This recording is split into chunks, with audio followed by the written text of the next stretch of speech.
Olá, muito prazer. Meu nome é Luiz Alberto, sou professor de Direito Constitucional da equipe Master Juris e hoje nós vamos iniciar o nosso curso. É um curso completo, onde eu vou trazer aí essa parte introdutória de conceitos do direito constitucional em si, né? De conceito de Constituição, classificação de Constituição, que mais?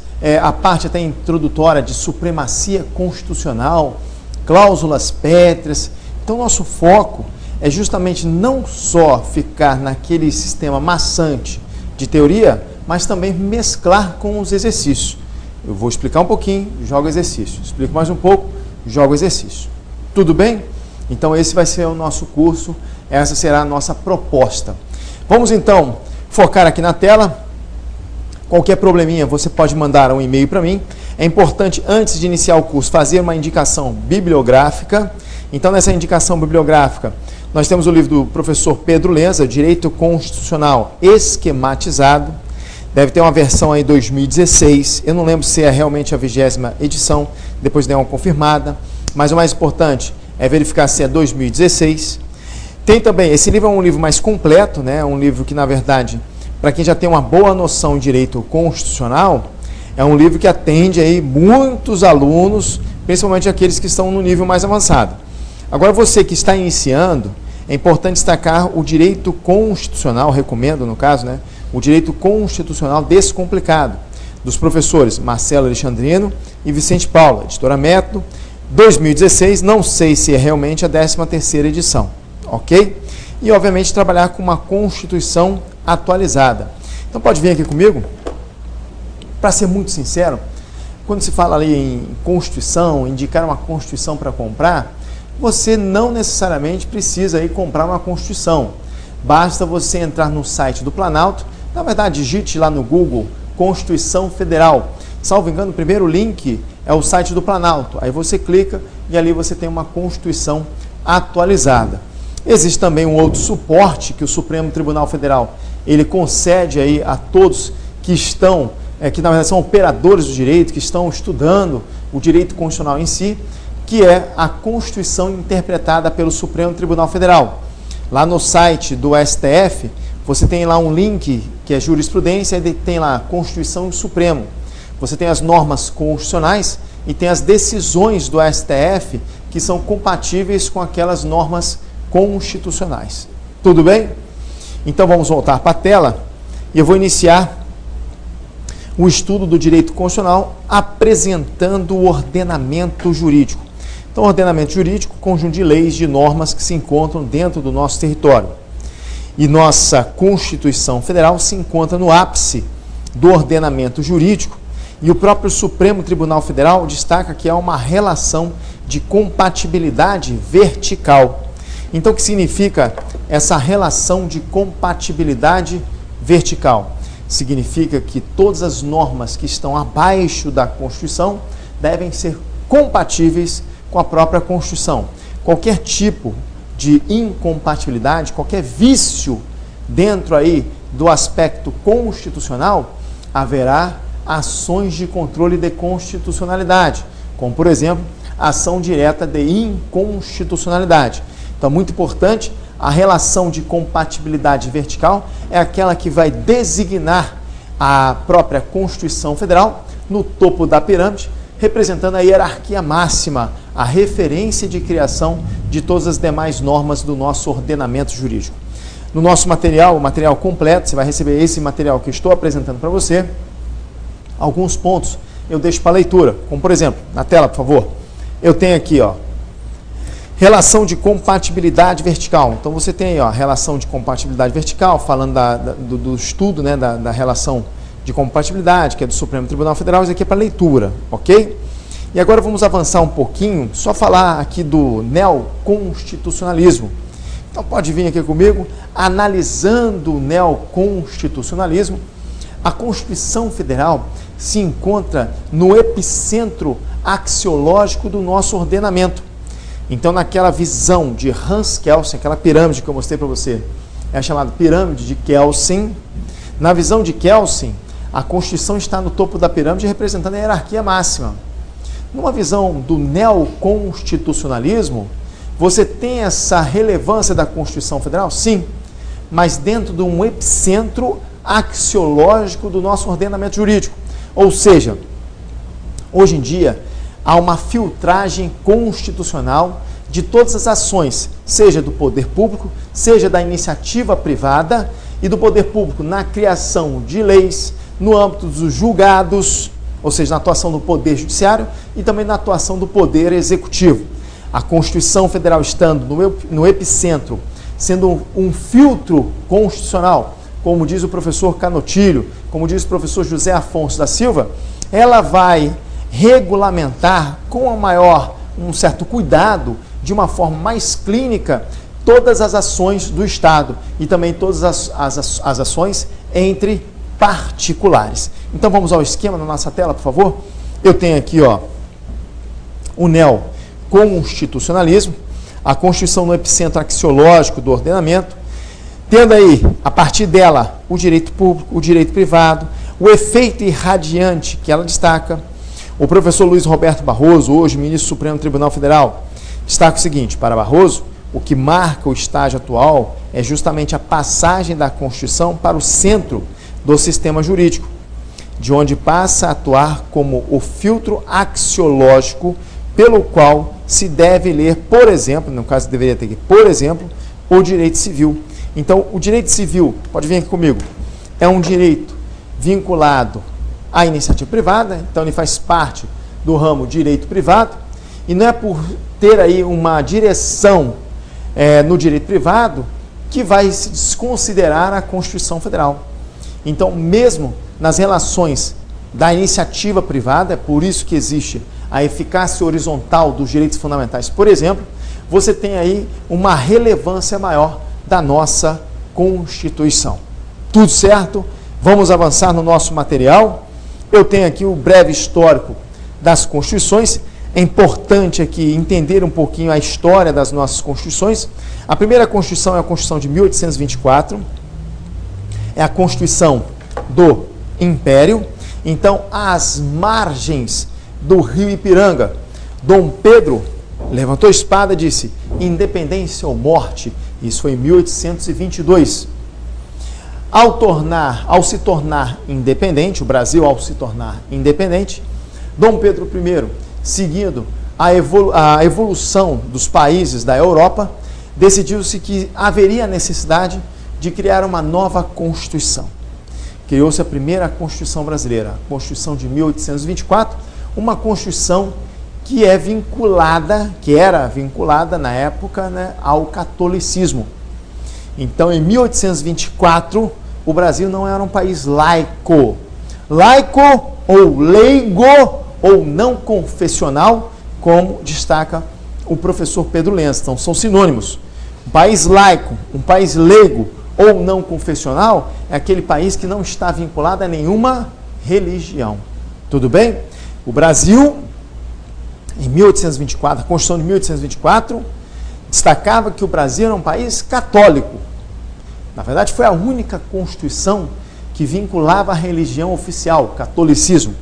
Depois da própria Constituição de 1824, nós tivemos a Constituição de 1891. Então, na tela, por favor. Constituição de 1891. Está lá, a primeira Constituição republicana. Foi essa Constituição que destacou-se ali a introdução do habeas corpus. O habeas corpus foi inserido na Constituição brasileira de 1891. Isso já foi tema de prova. Depois nós temos a Constituição de 1934. Tá, a Constituição de 1934, depois a Constituição de 1937. Então vamos lá, 37, a Constituição do Estado Novo. Depois nós tivemos a Constituição de 1946, então vamos lá, 46, Constituição de 46. Depois a de 67, no auge aí da ditadura. E aí tivemos uma emenda constitucional em 69, que alguns doutrinadores discutem se é uma nova Constituição ou se é apenas uma emenda constitucional. Então você tem aqui, 69, alguns doutrinadores consideram como uma nova Constituição a emenda número 1, outorgada pela Junta Militar. E depois nós temos a Constituição de 1988, que é a nossa atual Constituição, uma Constituição cidadã. Tudo bem? Esse breve histórico, ele é importante justamente porque quando se estuda classificações das constituições, quanto à sua origem, uma constituição pode ser promulgada ou pode ser outorgada. Promulgada com a participação popular, outorgada quando ela é imposta. E aí, nesse caso específico, algumas bancas direcionam as perguntas, né, em relação a essas constituições, questionando qual é outorgada, qual é promulgada. Então, eu vou passar um macete aqui para vocês, vou explicar tudo de forma detalhada. Então, no material para você analisar, eu tenho o seguinte, olha só, aqui, eu vou mostrar depois bonitinho, mas olha só, aqui na Constituição de 1934, da 1934 para frente, eu tenho um macete, ok? Qual é o macete? Olha só, quando se fala em promulgada, promulgada inicia com a letra P. P lembra da palavra par, de número par. Então, onde for número par, a partir de 1934, aqui essas duas são exceções, as duas iniciais são exceções, mas a partir de 1934 em diante, toda a Constituição que for finalizada, né, por um número par, é uma Constituição promulgada. Então, essa é promulgada, a de 1946 promulgada, a de 1988 promulgada. E as Constituições que finalizam com o número ímpar são outorgadas. Então, outorgada, outorgada, outorgada. As exceções estão aqui, ó. Essas aqui invertem. Ah, iniciou com par? Foi outorgada. Finalizou com o número ímpar? Ela foi promulgada. Só essas duas que são exceções. O resto tudo bonitinho aqui, ó. De acordo com a referência. Par, promulgada. Par, promulgada. Par, promulgada. Ok? Vou melhorar aqui para vocês. Olha lá. Isso aqui é um outro macete. Espera aí, aqui, melhorou. Constituições promulgadas, números pares, 88, 46, 1934. Com exceção da de 1891. Lembra que eu mostrei aqui para vocês? Ó? Essas duas aqui são as exceções. Então, estamos aqui nas Constituições promulgadas. Constituições outorgadas, números ímpares. Com exceção da primeira. Então, você tem 1969, 1967, 1937, 1824, a única exceção. Ok? Essa é uma forma de memorização. Tem gente que gosta de relacionar todas as constituições, como já decorou quais são as 8 constituições. A pessoa gosta de brincar assim, ó, OP, POPO, no caso, né? PO, OP. Então, coloca-se que o O, outorgada, P, promulgada, P, promulgada, O, outorgada, P, promulgada, O, outorgada, outorgada, promulgada. Isso aqui foi uma dica até de um aluno, que eu coloquei isso até para complementar o material, porque quando se fala em técnica de memorização, de métodos mnemônicos, eu particularmente já fiz um curso em São Paulo, e o professor comentou, a melhor técnica é aquela que você identifica de acordo com a sua realidade. Então tem gente que gosta aqui do OP, POPO, OP, tem gente que gosta lá da questão de colocar as duas primeiras constituições como exceção, e as demais que finalizarem com um par, com o número par, são promulgadas, e as que finalizarem com o número ímpar, são outorgadas. Ok? Podemos prosseguir? Vamos prosseguir no nosso material.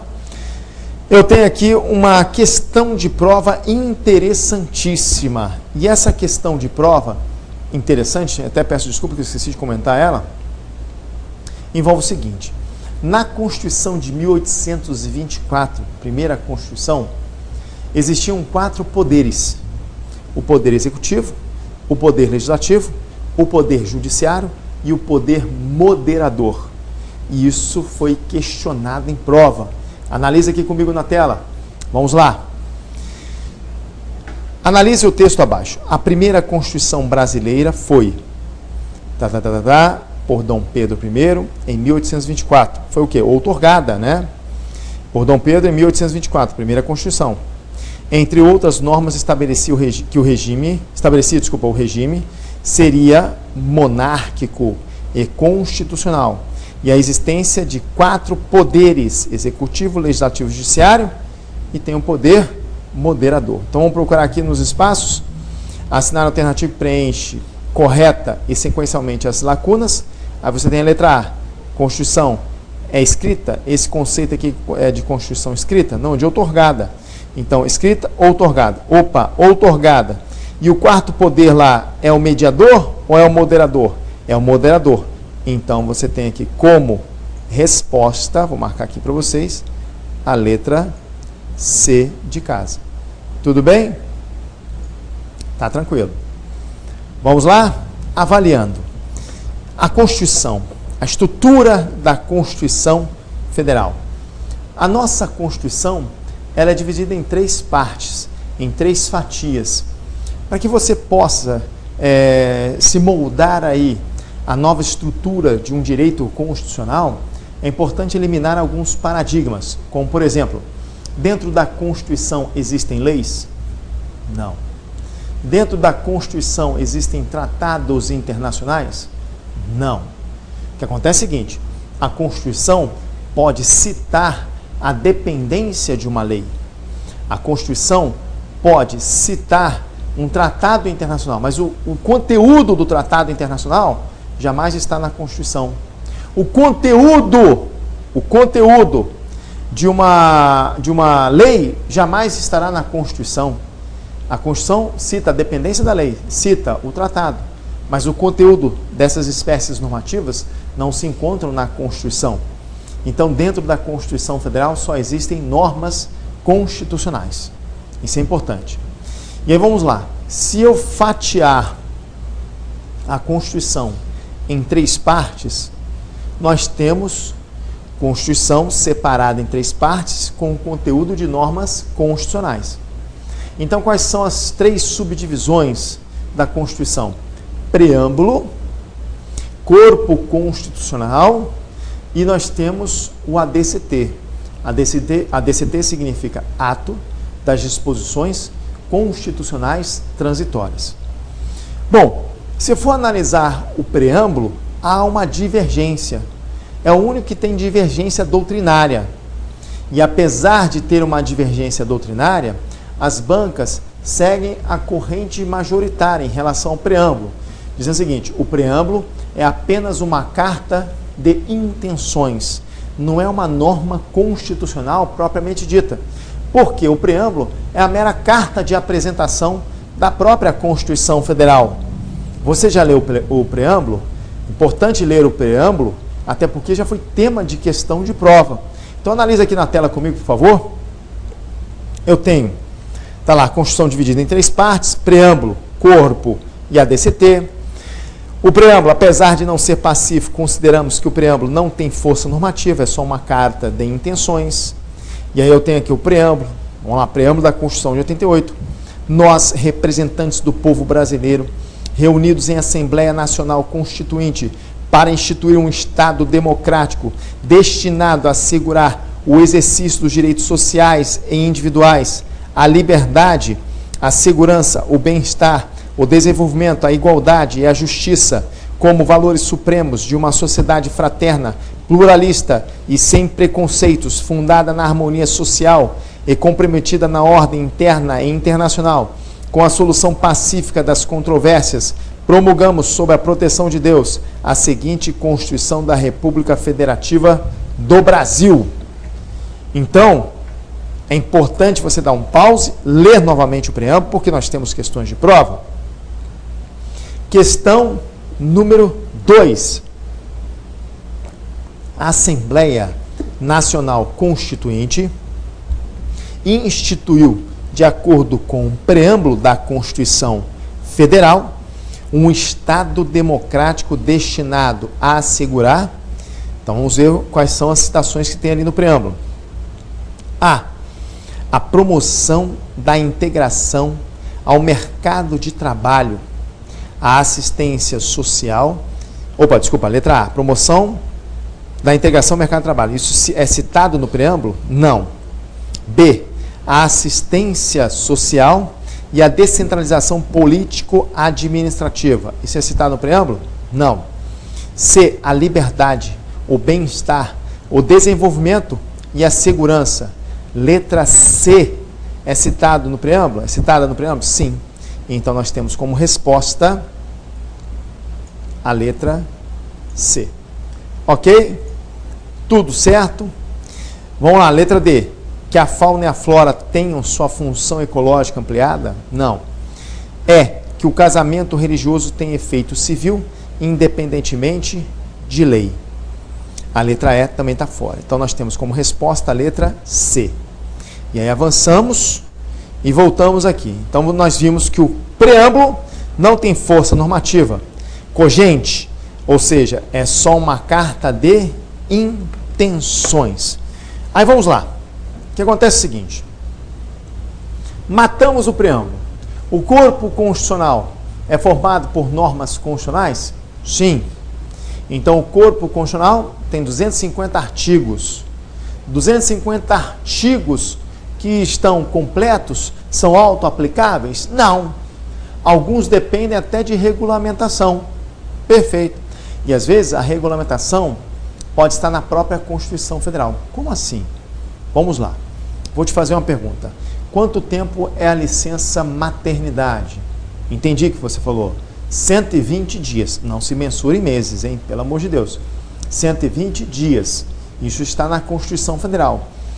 Bom, os setores públicos e a iniciativa privada que aderiram a um programa chamado Empresa Cidadã, essas pessoas, né, as mães em si, terão direito à licença maternidade de 180 dias. Mas a previsão constitucional é de 120 dias. E aí eu te pergunto, quanto tempo é a licença paternidade?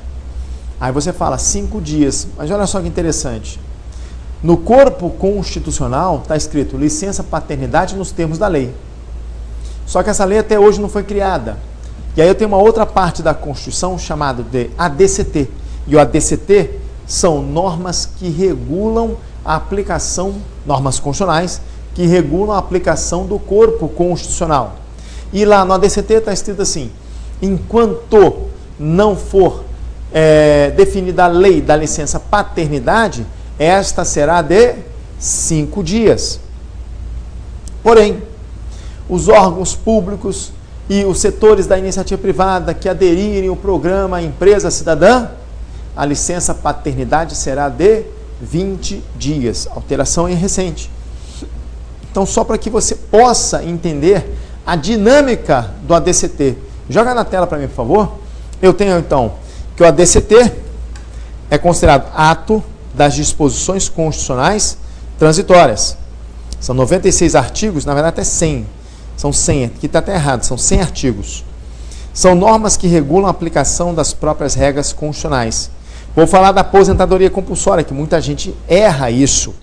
Então vamos lá, olha que interessante. Qual é o tempo da aposentadoria compulsória? O tempo da aposentadoria compulsória, com que idade, né? É a aposentadoria compulsória? Alguns devem estar respondendo. Ah, professor, 75 anos de idade. Calma lá, vamos com calma. Aposentadoria compulsória, em regra, será aos 70 anos de idade. 70 anos. Ok.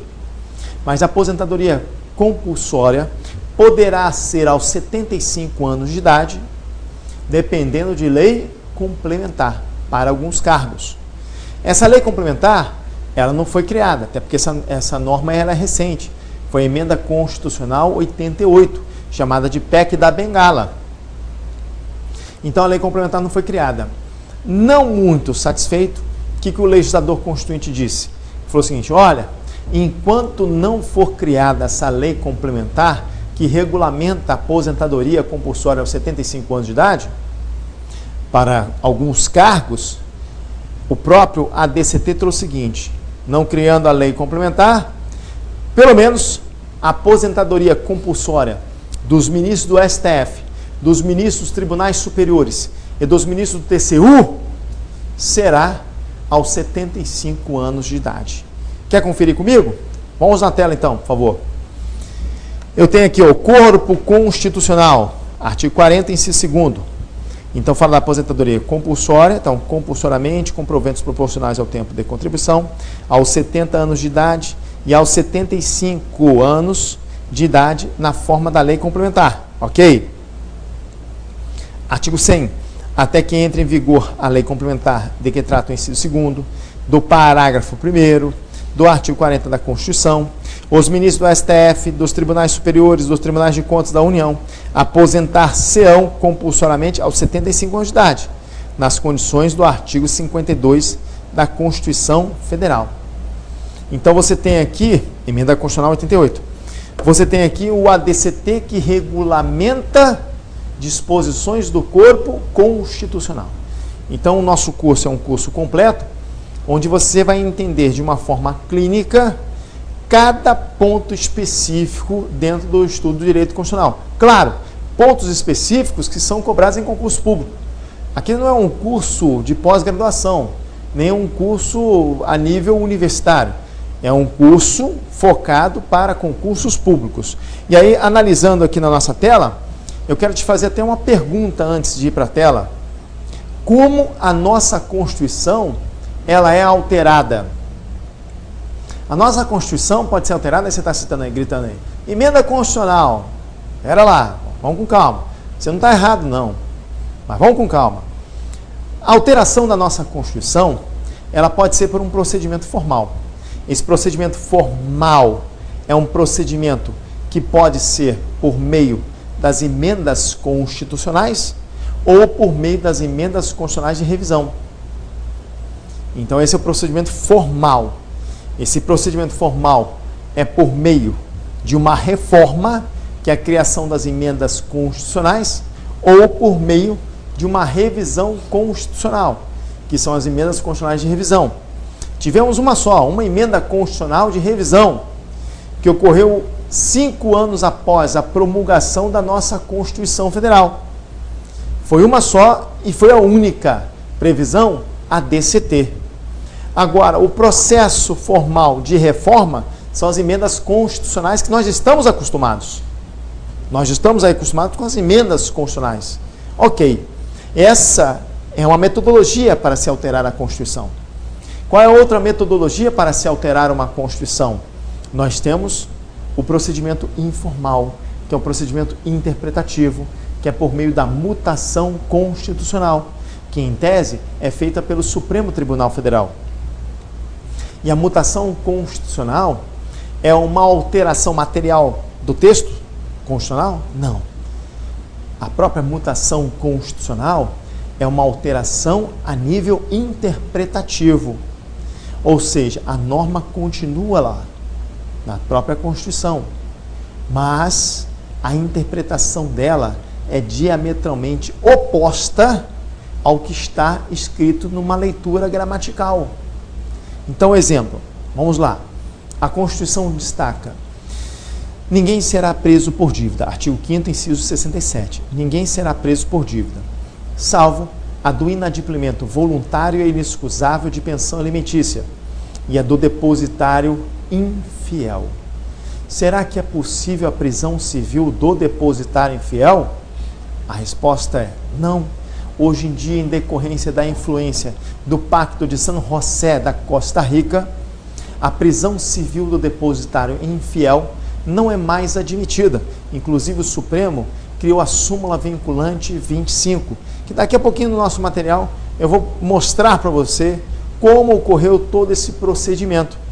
Mas você tem ideia, tem uma norma que tem uma literalidade que é diametralmente oposta à sua interpretação, ou melhor dizendo, à interpretação do Supremo.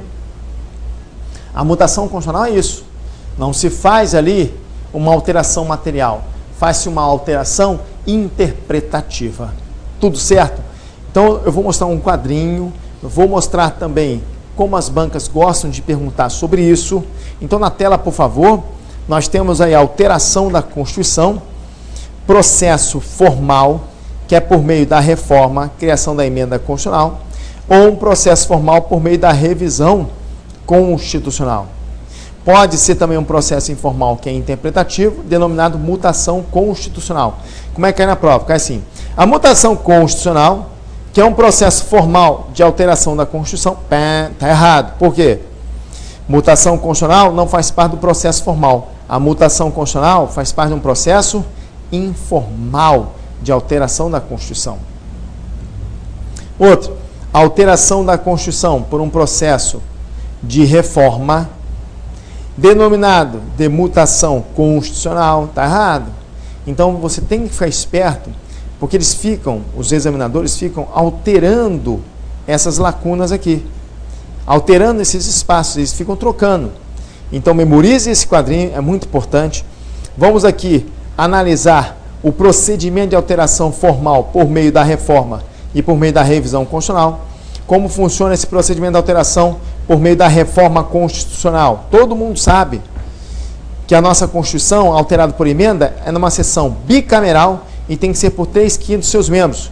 Ou seja, a emenda constitucional exige alteração, aprovação no caso, em cada casa do Congresso Nacional, em 2 turnos por 3/5 dos seus membros. E a revisão constitucional? A revisão constitucional, que ocorreu 5 anos após a promulgação da Constituição, foi em sessão unicameral e decisão aí por maioria absoluta. Esse quórum foi pedido? Foi pedido em concurso público. Então você tem que tomar um certo cuidado. Avançamos. Aqui eu trago um texto do que seja a mutação constitucional, depois você dá uma lida. E agora entramos no mérito de uma nova questão. Questão número 3, destaca o seguinte: por mutação constitucional, entende-se, letra A inserção de emendas constitucionais do texto da Constituição. E aí, tem a ver mutação constitucional com a inserção de emendas constitucionais? Não tem nada a ver isso, ok? Depois nós temos aí B, a superveniência de uma nova carta política? Não tem nada a ver. Vamos à letra C, a nova interpretação dada à Constituição, atribuindo novos sentidos ao seu texto. Perfeita essa questão. Vamos pegar a caneta e vamos... Perfeita essa questão? Não, perfeita a alternativa, né? Alternativa C. Tudo bem? E letra D, o exercício do poder derivado decorrente. Não tem nada a ver isso. Tudo certo? Vamos avançar. Nós temos aqui uma outra questão para julgar certo ou errado. O preâmbulo da Constituição não faz parte do texto constitucional propriamente dito e não possui valor normativo. E aí? O preâmbulo da Constituição não faz parte do texto constitucional propriamente dito? Perceba você que essa questão utilizou um sentido figurado. Olha, o preâmbulo quis dizer assim: o preâmbulo, por não ter força normativa, não faz parte do texto constitucional propriamente dito. Porque para fazer parte do texto constitucional propriamente dito, tem que gerar a hierarquia. Tudo bem? Então, o preâmbulo não faz parte do texto constitucional propriamente dito. Tudo certo? Tudo certo.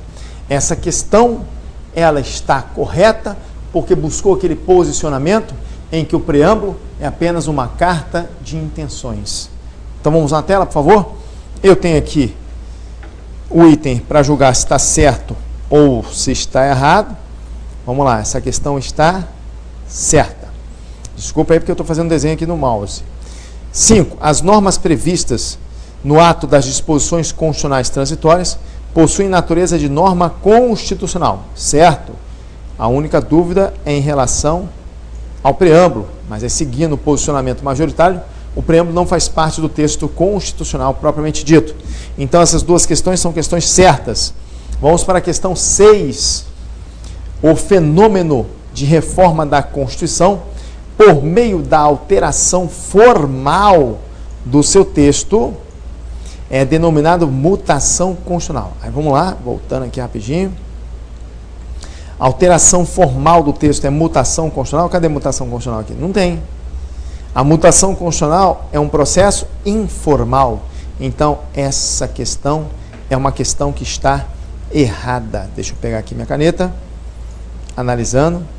Questão errada. Tudo certo. Vamos à questão número 7.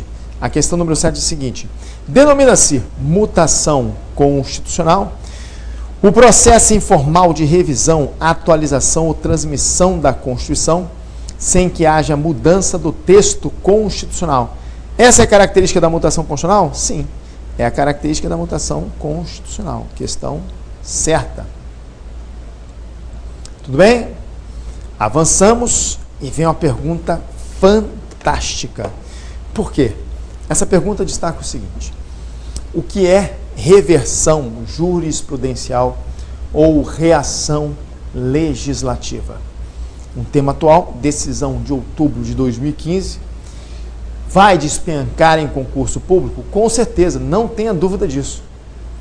Porque poucas pessoas sabem desse conceito. Foi uma decisão do STF no ano passado, 2015, que gerou uma repercussão muito grande no mundo jurídico, onde nós temos o seguinte: a reação legislativa ou a reversão jurisprudencial, a ADI 5.105, do Distrito Federal, destaca que destaca a possibilidade do Poder Legislativo criar uma emenda constitucional ou criar uma lei que esteja contrariando uma jurisprudência. É possível isso? É possível. Pode ser até súmula vinculante. Não tem problema. Por quê? A súmula vinculante, artigo 103A da Constituição Federal, vincula todos os demais órgãos da administração direta, os órgãos da administração indireta, todos os demais órgãos do Poder Judiciário, todos os órgãos da administração direta e indireta. Alcança o Poder Legislativo? Alcança o Poder Legislativo, mas não na sua função típica de legislar. Alcança o Poder Legislativo na função atípica. Por quê? Porque o Poder Legislativo pode criar uma lei contrariando a súmula vinculante? Sim. Mas quais são as situações para que tenha essa reação jurisprudencial ou reação legislativa? Não é assim em qualquer caso. Por exemplo, se caso o Legislativo criar uma emenda constitucional que esteja contrariando a súmula vinculante ou jurisprudência ou súmula normal, enfim, essa emenda constitucional somente será aceita se caso essa súmula ou essa jurisprudência estiver contrariando as disposições do artigo 60 da nossa Constituição. E o artigo 60 da nossa Constituição é que fala de cláusulas pétreas, é que fala do processo de aprovação de emenda constitucional, todos os procedimentos ali de alteração da nossa Constituição por meio das emendas. É o que diz o artigo 60. Havendo violação ao artigo 60, é possível criar uma emenda constitucional contrariando a jurisprudência ou a súmula vinculante ou súmula? Sim. E quando o próprio Poder Legislativo pode criar uma lei contrariando uma jurisprudência? Quando essa jurisprudência já for o quê? Obsoleta. Ela é obsoleta, incompatível com a realidade da sociedade. E aí cria-se uma lei contrariando a jurisprudência. Pode isso? Pode. Reação legislativa ou reação jurisprudencial. Vamos à tela para que você pegue ali visualmente as características. Então você tem o Supremo Tribunal Federal. Cadê? Vamos lá, com calma. O STF, plenário aqui do STF, ação direta de inconstitucionalidade 5.105 DF, relator ministro Luiz Fux, julgado no dia 1º de outubro de 2015. Reação legislativa ou reação jurisprudencial é a possibilidade do legislador, por emenda constitucional ou lei ordinária, superar, contrariar jurisprudência, porém há limitações. Jurisprudência, súmulas vinculantes também. Quais são as limitações que eu comentei com vocês? No caso de proposta de emenda constitucional, a invalidação somente será nas restritas hipóteses de violação aos limites previstos no artigo 60 e seus parágrafos da Constituição de 88, ou seja, não pode ofender uma cláusula pétrea ou processo legislativo para edição de emendas. Tudo bem? Então tá lá, não pode ofender o artigo 60. Proposta de lei ordinária, o Congresso Nacional deverá comprovar que as premissas fáticas e jurídicas sobre as quais se fundou a decisão do STF no passado não mais subsistem. É uma mutação constitucional pela via legislativa. E aí o que acontece? Nós temos aí uma característica importante importantíssima, e essa característica importante denota a reação legislativa. É possível? É possível.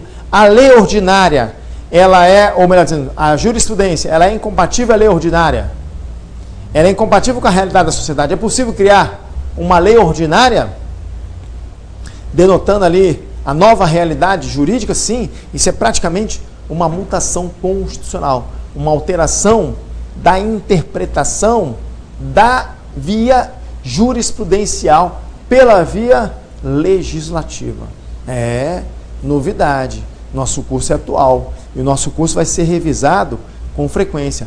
Todas as vezes que tiver uma alteração significativa, o bloco, enfim, da gravação, ele será anulado e vai vir uma nova gravação com o tema atual. Tudo certo? Então, é o compromisso da nossa equipe justamente com as informações atuais, informações jurídicas atuais.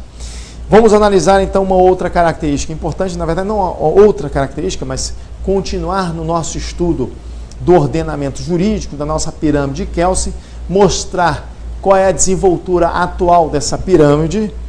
Vou mostrar agora no ápice da pirâmide não só a Constituição Federal, vou falar também do bloco de constitucionalidade, que é muito importante, justamente para você que vai estudar classificações de Constituição. A nossa Constituição é uma Constituição quanto à forma, ela pode ser escrita ou não escrita, né? Não escrita, chamada de consuetudinária.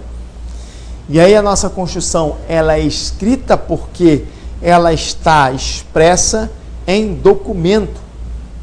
Então você tem documentos, textos escritos que denotam a Constituição escrita. Ok.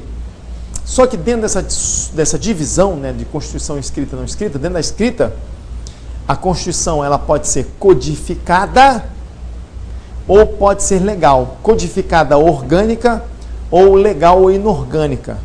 E o bloco de constitucionalidade ele traz uma nova realidade jurídica. Mas para você, para não avançar muito e para você entender passo a passo a nossa aula, eu vou pedir para colocar na tela, para que você possa visualizar o ordenamento jurídico.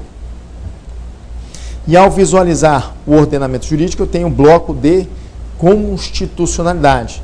Então tá aí o bloco de constitucionalidade, formado por normas constitucionais originárias e normas constitucionais derivadas. Então, normas constitucionais originárias e normas constitucionais derivadas, que são as emendas constitucionais. Mas só isso? Não. Porque senão eu ia chamar de Constituição Federal. O bloco de constitucionalidade significa que eu tenho normas que são de cunho constitucional, obviamente dentro da Constituição, e aquelas que se equiparam às normas constitucionais derivadas, que são os tratados internacionais sobre direitos humanos, aprovados em cada caso do Congresso em 2 turnos por 3/5. Isso é a novidade da emenda 45 de 2004. Então, a emenda 45 de 2004 trouxe a novidade dos tratados internacionais de direitos humanos. Isso é importantíssimo. Por isso que houve a criação aí do conceito de bloco de constitucionalidade, ou seja, no topo da pirâmide não tem mais só a Constituição, eu tenho outras normas que se equiparam à Constituição. É por isso que existe uma discussão em que a nossa Constituição é uma Constituição quanto à forma escrita denominada legal, e não escrita codificada, como alguns doutrinadores persistem em destacar. Então você tem aí essa característica importante. Óbvio, se ainda é discutido na doutrina, pode ser que ainda não seja cobrado no seu concurso. Mas fique atento. Vou repetir. Antigamente o conceito da nossa Constituição, ou a classificação quanto à forma da nossa Constituição, era a Constituição escrita codificada. Hoje, em decorrência do bloco de constitucionalidade, a nossa Constituição está passando a ser uma Constituição escrita, legal ou inorgânica. Vou mostrar um esqueminha aqui para vocês. Vamos na tela? Vamos na tela. Então veja aqui comigo, ó. Eu tenho as chamadas cláusulas pétreas. Daqui a pouquinho eu vou comentar sobre essa característica aqui do conceito de Constituição. Vamos trabalhar um pouquinho com as cláusulas pétreas. O que são cláusulas pétreas? As cláusulas pétreas são normas constitucionais. Pelo amor de Deus, você tem que memorizar isso aqui, ó. Cláusulas pétreas são normas constitucionais. Deixa eu pintar aqui para vocês, ó. Cláusulas pétreas, normas constitucionais. Tá. Mas qual é a roupagem de uma cláusula pétrea? Qual é o destaque principal? A cláusula pétrea, ela está azeitada com que situação jurídica? Vamos lá. O que acontece é que no nosso passado tivemos aí um período obscuro denominado ditadura. E nesse período várias arbitrariedades aconteceram a ponto de ter aí uma certa revolta da população e criou-se uma nova Constituição. Ou seja, uma Assembleia Nacional Constituinte foi formada, o presidente da Câmara na época era Ulisses Guimarães, e aí nesse caso específico vários setores da sociedade foram ouvidos e rechearam a nossa Constituição, a Constituição de 88, na época, com normas constitucionais que tinham foco principal, impedir o abuso do poder estatal. Até aí tudo bem.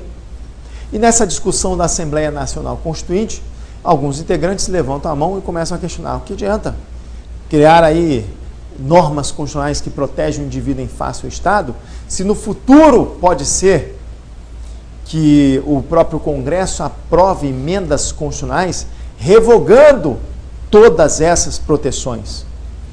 Então, quando se cogitou essa possibilidade, a Assembleia Nacional Constituinte se reúne novamente e decide dar uma proteção especial a assuntos que são pilares da democracia.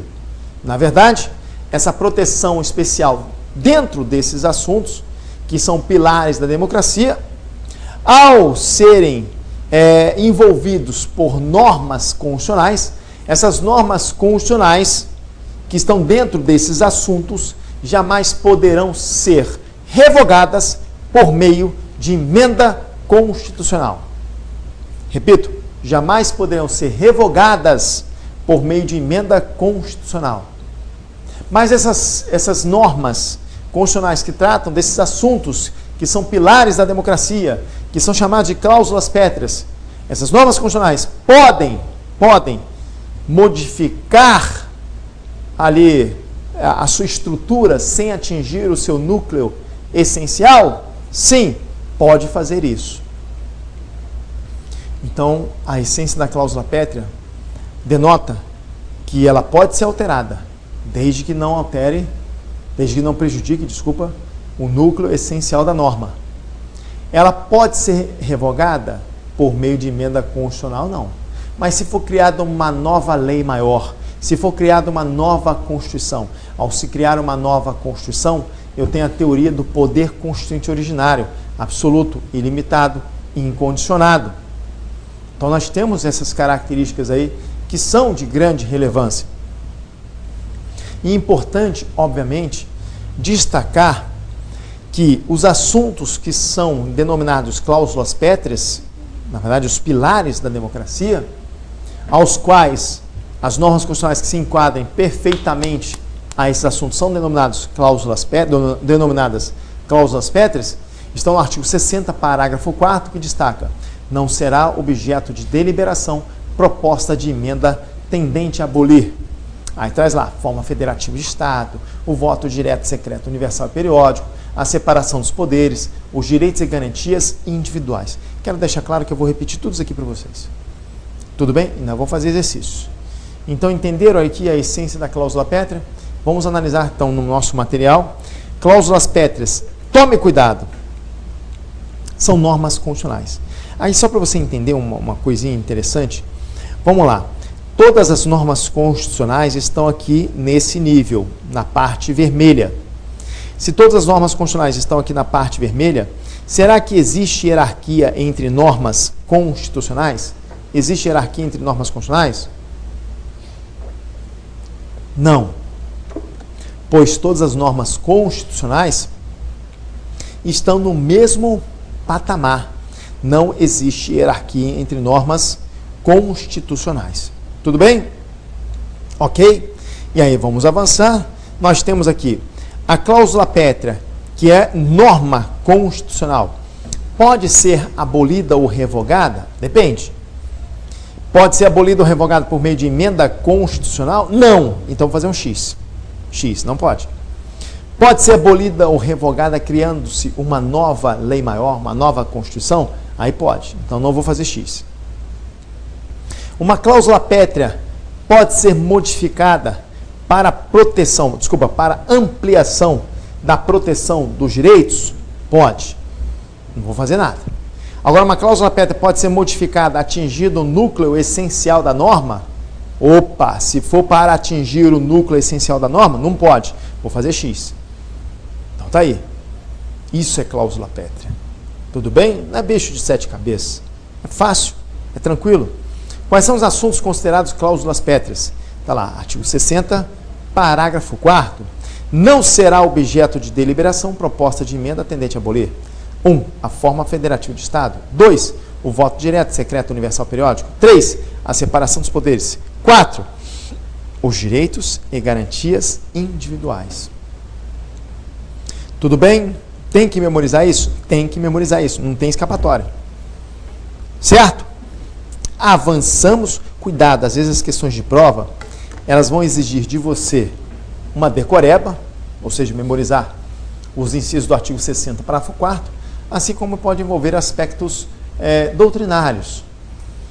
Exemplo, a liberdade de manifestação do pensamento é uma cláusula pétrea?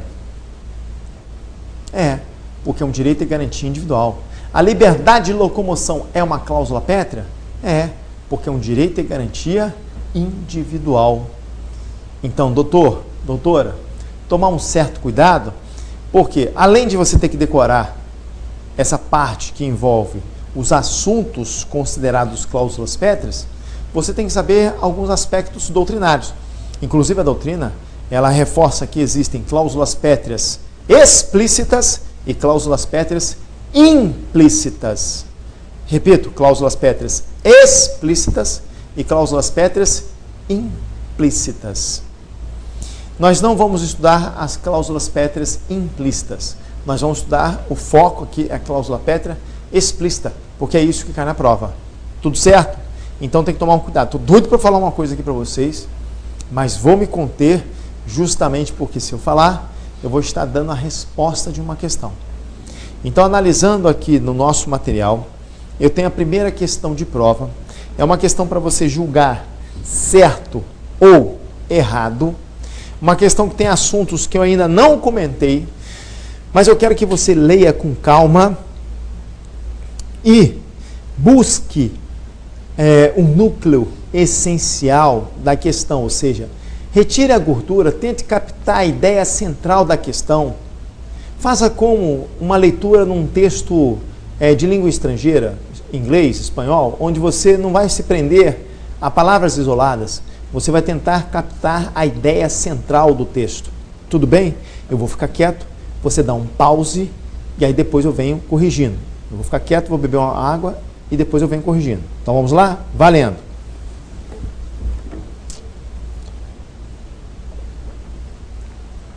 Pronto. Então você já leu a questão, eu já bebi minha água, deu tempo. Questão diz o seguinte, acerca dos métodos e princípios de interpretação e aplicação das normas constitucionais, julgue o item a seguir. Questão 8. A unidade da Constituição como princípio hermenêutico está ancorada na ideia de que, à exceção das normas configuradoras de cláusulas pétreas, cuja supremacia é decorrente do sistema de Constituição rígida, todas as demais estão no mesmo grau de hierarquia, o que equivale a dizer que os valores por ela abrigados têm igual proteção constitucional. Então você fez essa leitura. Aí às vezes você ficou preocupado com alguns conceitos que eu não expliquei ainda. Por exemplo, princípio da unidade da Constituição, o que é hermenêutica, tudo bem?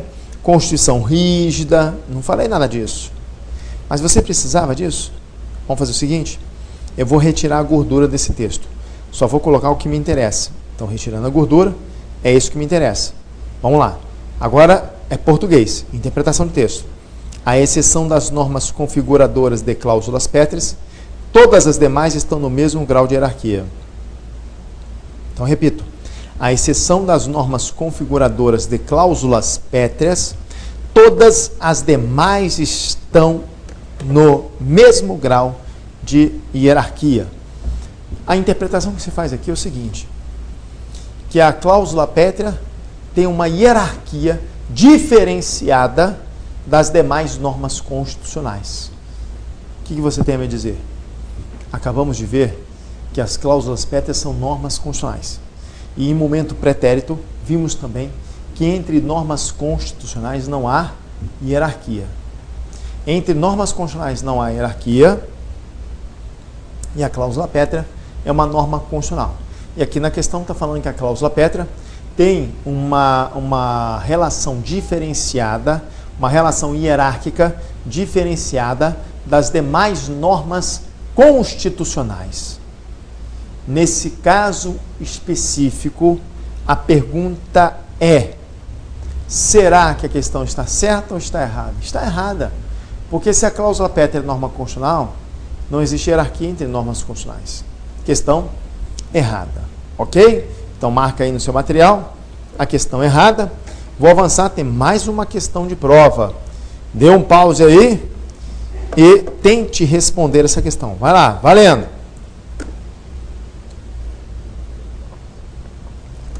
Bom, imaginando que você deu pause, vou para a questão número 9, que destaca o seguinte: não é cláusula pétrea nos termos da Constituição Federal.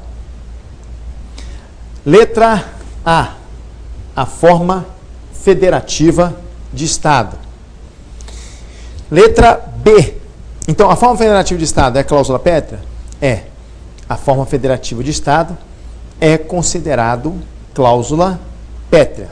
Ok, não vou marcar essa. B, o voto direto, obrigatório, periódico, secreto, universal.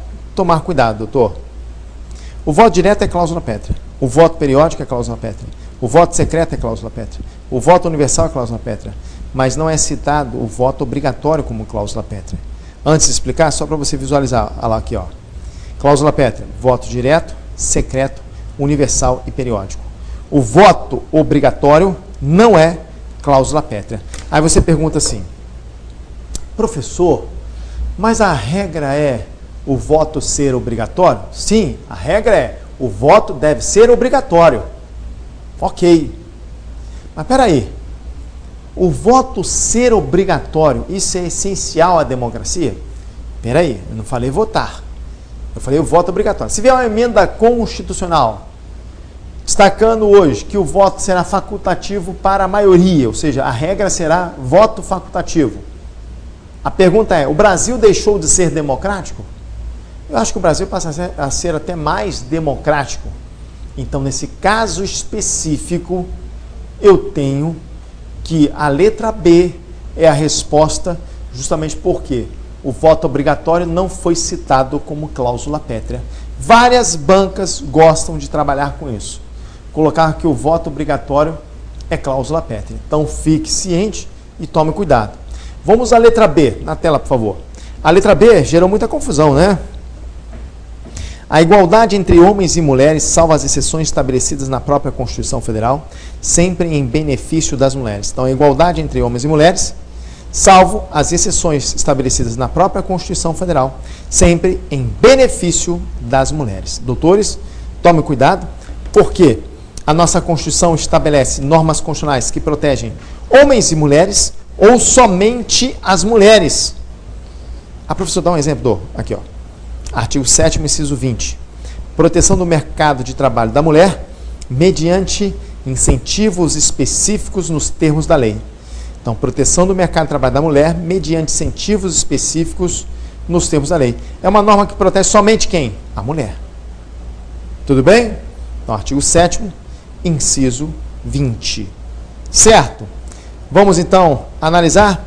Aqui a letra C trata de forma implícita de direitos e garantias individuais das mulheres. Então nós temos que a letra C está fora, lembrando, deixa eu marcar aqui de uma vez. Vamos lá, marcando aqui, ó. A letra B é a nossa resposta, tá? Letra D, a independência e harmonia entre os poderes. A independência e harmonia entre os poderes. Então você tem lá nas cláusulas pétreas a separação dos poderes.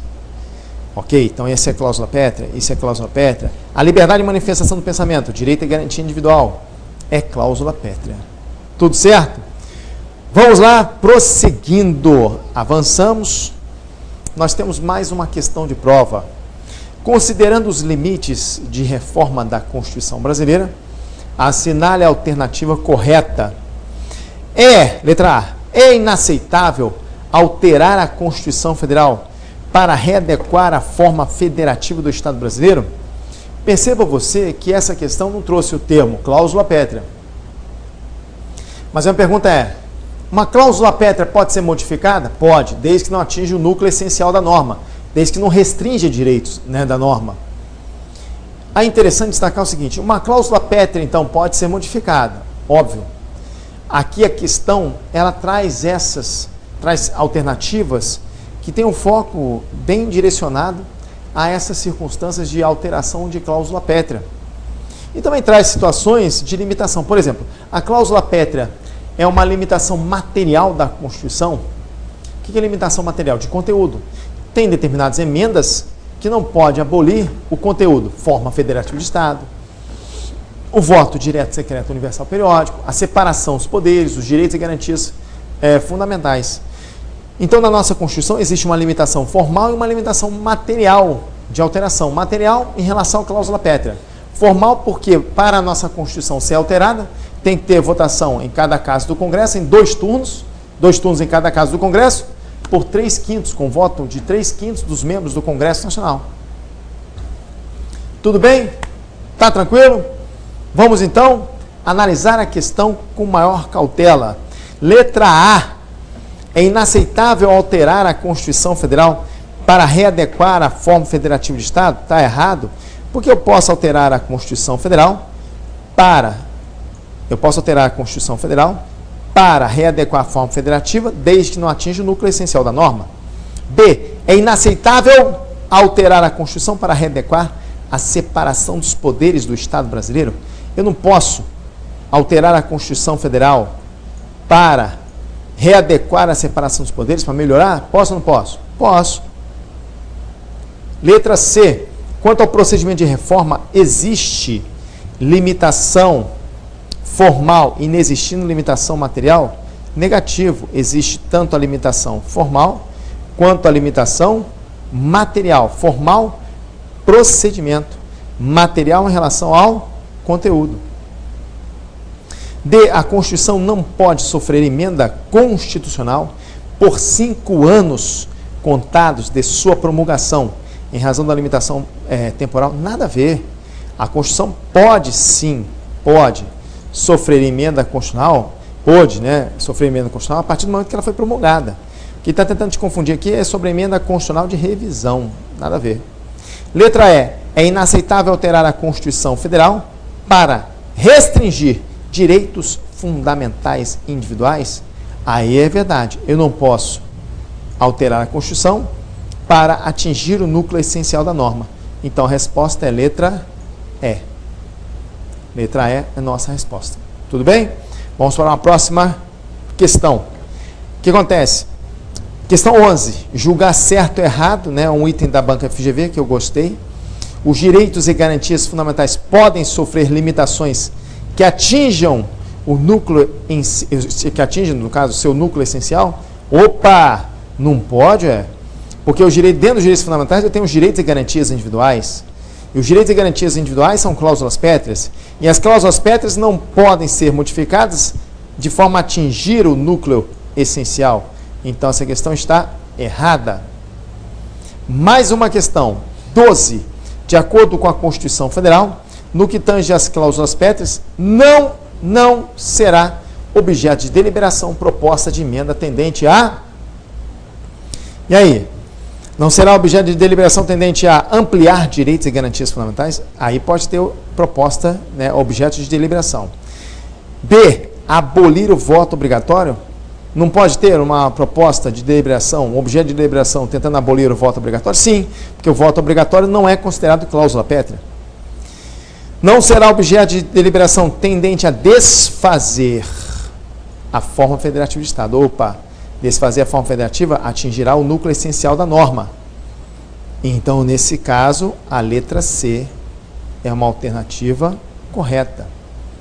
Não será objeto de deliberação proposta de emenda tendente a desfazer a forma federativa de Estado. C é a nossa resposta. D.